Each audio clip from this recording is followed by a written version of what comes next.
আসসালামু আলাইকুম। আজকে লাউ পাতার ভর্তা নিয়ে আসলাম। প্রথমে লাউ পাতাগুলোকে কড়াইয়ে হালকা একটু পানি দিয়ে সিদ্ধ করে নিতে হবে। একটু লবণ দিয়ে দিলাম,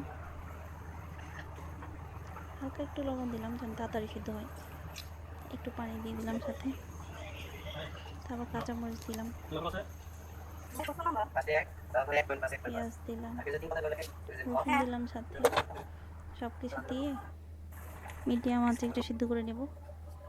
সিদ্ধ হয়ে আসলে নামিয়ে রসুনগুলোর খোসা ছুটিয়ে নেব, সাথে ধনিয়া পাতা দিব।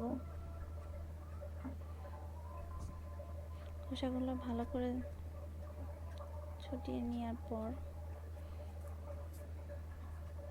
তবে হালকা একটু লবণ দিব, বেশি লবণ দিব না, কারণ প্রথমে আমি একবার লবণ দিয়েছিলাম।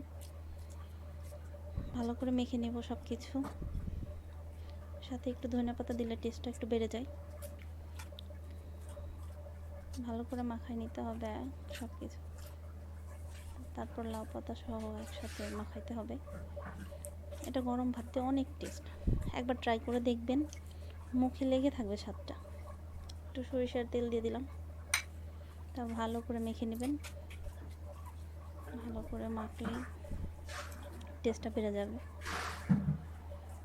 হয়ে গেল লাউ পাতার ভর্তা। একবার ট্রাই করে দেখবেন, গরম ভাতের সাথে লাউ পাতা অনেক টেস্ট।